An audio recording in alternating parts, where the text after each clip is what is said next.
Every camera in the world is pointed at the Middle East right now. Missiles, oil fires, warships, but while the world is distracted, one country is quietly making moves that will reshape the next 50 years of global power. It's not sending soldiers, it's not firing missiles.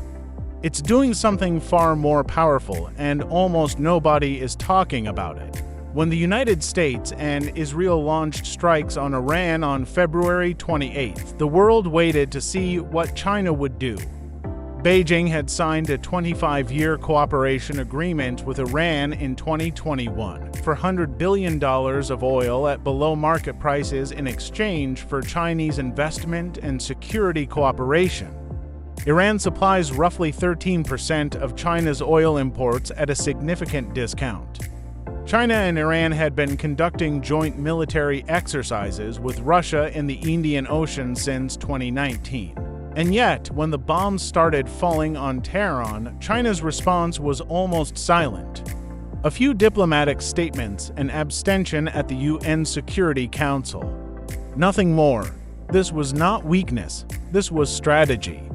According to analysts at the Peterson Institute for International Economics, China's muted response is not a mistake. It is a strategic calculation. Why interrupt a war being waged by the US as it gets stuck in an expensive quagmire in the Middle East? China had already prepared for this moment. In January and February 2026 alone, before the war started, China surged its oil imports by 16%. It quietly filled its strategic reserves to the equivalent of 100 days of imports. It stocked 40 million barrels of Iranian oil on tankers floating in its coastal waters.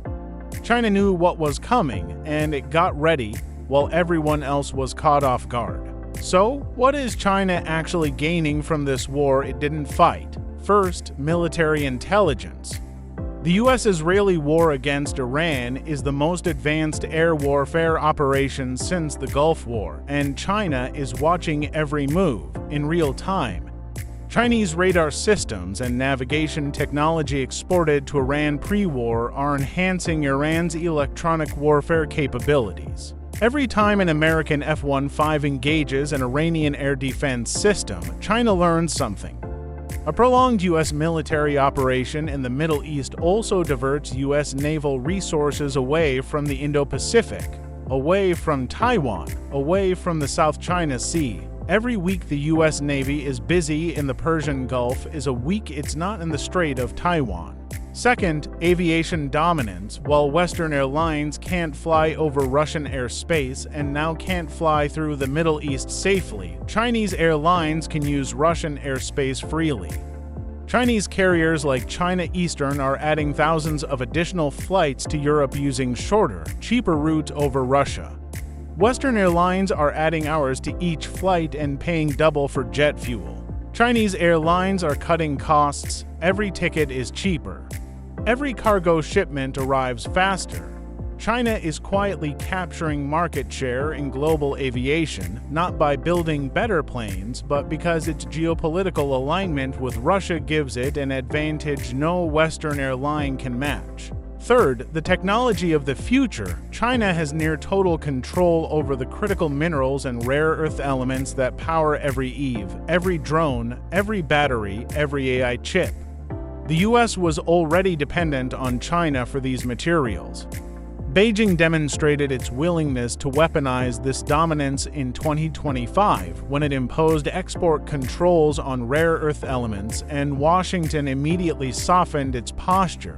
In 2026, the US suspended key export control rules in exchange for China lifting restrictions on critical minerals. China didn't fire a single bullet. It won a trade negotiation through the threat of cutting off the materials the US needs to build its military. But China is not winning everything. The war has cost China too. About 45% of China's oil imports pass through the Strait of Hormuz. With the strait effectively closed, China has lost 1 to 1.4 million barrels per day of Iranian imports. Its teapot refineries, small, independent facilities that were built entirely on cheap Iranian crude, are now scrambling to find replacements. The oil they're finding costs more. Margins are shrinking. The deeper risk is economic contagion. China's economy entered 2026 in deflation, falling factory prices, barely 1% wage growth, a property market crisis. For every 25% rise in oil prices, China's GDP falls roughly 0.5%. And unlike Western governments that can run deficits to protect consumers, China's 2026 budget leaves almost no room for consumer stimulus. And China has lost two of its top 10 oil suppliers simultaneously, Iran and Venezuela. Both were taken offline by U.S. military or political action. Of the remaining top suppliers, 5, Saudi Arabia, Oman, UAE, Kuwait, and Malaysia, are close U.S. allies. The U.S. is methodically eliminating China's access to discounted oil, one country at a time. The war is a trap for China. It can't help Iran openly without triggering U.S. retaliation. It can't abandon Iran without losing a critical energy partner. So it does what it does best. It waits, it watches, and it positions. Because here's the thing about China's strategy that most Western analysts miss. China is not trying to win today's war. It is trying to win the next 50 years. While the U.S. is spending hundreds of billions on missiles and aircraft carriers in the Persian Gulf, China is building the infrastructure of the 21st century. Electric vehicles, solar panels, battery factories. Artificial intelligence, the defining technologies of the next century run on electrons, not oil. And China has mastered what analysts call the electric stack, the entire supply chain from mining rare earth minerals to manufacturing the finished products. The US is fighting a 20th century war over 20th century energy. China is building a 21st century economy around 21st century energy. In 2023, China quietly brokered the normalization deal between Saudi Arabia and Iran, two countries that had been bitter enemies for decades. No American involvement, no Western mediation, just China. It demonstrated something the world hadn't seen before. China can now reshape the geopolitical landscape of the Middle East without sending a single soldier.